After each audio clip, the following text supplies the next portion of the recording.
政府飛行服務隊一架截流41定翼機服役19年，參與過多次搜救，更加到過四川協助賑災。呢一架飛機將會長久放喺啟德跑道公園展覽。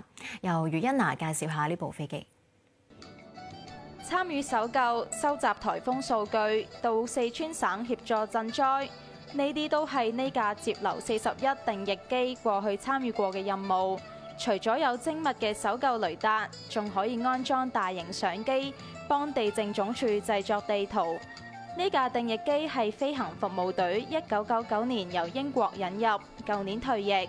一般飛行服務隊退役嘅飛機都會賣出，但係呢架飛機改裝咗幾次，好難揾到買家，所以向政府提出保留做教育用途，獲得批准。上個月搬到去啟德跑道公園俾市民參觀。飛過呢架飛機嘅隊員咧，都有同感㗎啦，就係咧好多時咧喺一啲救援嘅工作咧，當譬如咧颱風嘅情況咧，所有香港本地嘅即係航空公司咧都停飛㗎啦。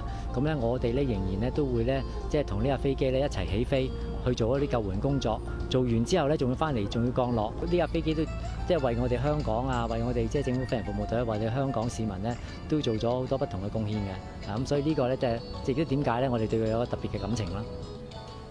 嚟到參觀嘅市民可以掃下展覽牌上面嘅二維碼，就可以去到飛行服務隊嘅網站，睇到飛機嘅詳細資料同埋內部嘅虛擬結構。有線電視記者余欣娜報道。